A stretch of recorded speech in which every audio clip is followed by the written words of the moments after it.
আসসালামু আলাইকুম। আজকে আমরা আপনাদের দেখাবো হচ্ছে মাল্টি ফাংশনাল টেবিল। তো মাল্টি ফাংশনাল টেবিলে কি কি আছে, কেমনে কাজ করে সেটা আপনাদের আজকে দেখাবো।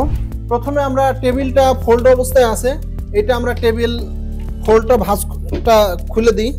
ভাঁজটা খুলে দিলে আমাদের এখানে টেবিল হয়ে গেল। তো এটার ভিতরে আমাদের চেয়ারটা আছে, চেয়ারটা জাস্ট আমাদের বের করে নিতে হবে।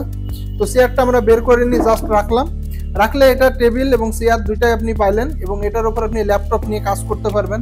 আমাদের কমার্শিয়াল বাসায় যে সমস্যাটা হয় সেটা হচ্ছে যে জায়গা কম থাকে।